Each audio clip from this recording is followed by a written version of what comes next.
Assalamualaikum warahmatullahi wabarakatuh. Pada kali ini saya akan memaparkan tugas 1.2.A.8 koneksi antar materi pada modul 1.2. Perkenalkan, nama saya Irmayansyah SPDI. Saya calon guru penggerak angkatan 8 dari SMP Negeri 2 Pekanbaru, Kabupaten Pidi. Pada tugas ini saya akan menggunakan refleksi 4P, yaitu peristiwa, perasaan, pembelajaran, dan penerapan ke depan.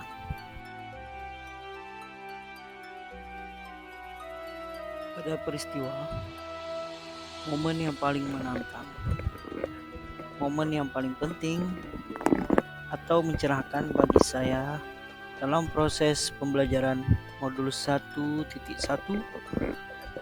hingga modul 1.2, yaitu pertama, mendapatkan pencerahan baru tentang metode serta pemahaman dalam kegiatan pembelajaran di kelas yang selama ini belum pernah saya ketahui. Di antaranya adalah pembelajaran yang berpihak pada murid. Yang kedua adalah mengikuti setiap tahap pembelajaran daring yang harus tepat waktu dan konsisten sebagai tanggung jawab bagi diri saya. Dan yang ketiga adalah mengerjakan setiap tugas yang dibebankan baik secara individu maupun kelompok, di mana waktu pengumpulan tugas yang sangat terbatas. Dalam hal ini dapat menumbuhkan nilai kemandirian, kolaborasi dengan rekan dalam satu kelompok, serta pengerjaan tugas yang menurut kreativitas untuk dapat menghasilkan proyek yang inovatif. Kaitan antara modul 1.1 dan 1.2 yang saya pahami adalah di modul 1.1 saya mendapatkan pencerahan tentang tata cara pembelajaran yang menuntun.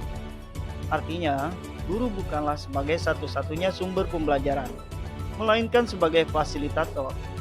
Hal ini terkait erat dengan nilai yang ditanamkan pada guru penggerak, di mana pembelajaran berpihak kepada murid.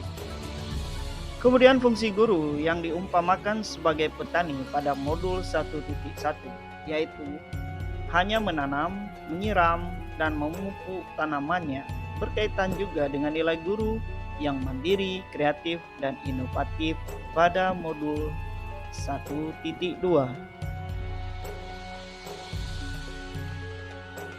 Nah, bagaimana dengan perasaan saya? Saat momen itu terjadi, saya merasa seperti bagaikan menemukan dunia baru di mana banyak hal yang sebelumnya tak pernah saya dapatkan. Kemudian saya juga terkaget-kaget karena ternyata cara dan pola saya dalam mengajar selama ini sangat bertolak belakang. Di bab pembelajaran, sebelum momen tersebut terjadi, saya berpikir bahwa apa yang saya terapkan baik di kelas maupun di lingkungan saya sudah sangat benar. Cara mengajar yang tepat adalah dengan menerapkan kedisiplinan dengan cara yang tegas dan lugas. Anak yang dilahirkan adalah umpama kertas putih tanpa coretan apapun. Kita sebagai guru atau orang tua lah yang akan mencoret-coretnya.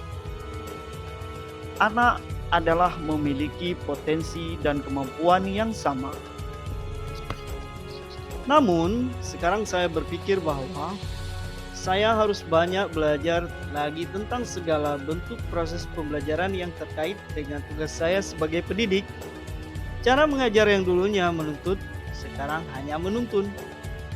Ternyata anak yang dilahirkan sudah membawa tulisannya sendiri masing-masing, yang disebut dengan kodrat alam. Kita sebagai orang tua bertugas untuk menebalkan tulisan tersebut.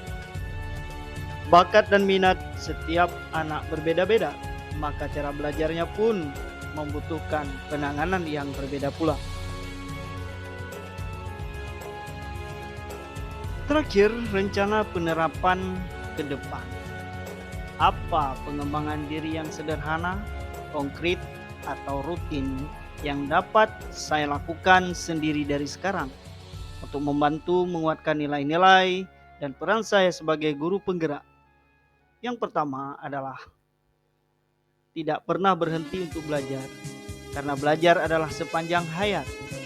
Yang kedua, senantiasa mengupgrade dan mengupdate informasi dan pengetahuan sesuai dengan perkembangan zaman. Yang ketiga, berkolaborasi dengan teman sejawat untuk saling berbagi dan saling memecahkan segala persoalan dalam tugas mendidik. Kemudian melaksanakan praktik baik yang berdampak positif bagi murid, teman sejawat, atasan, maupun lingkungan tempat saya tinggal.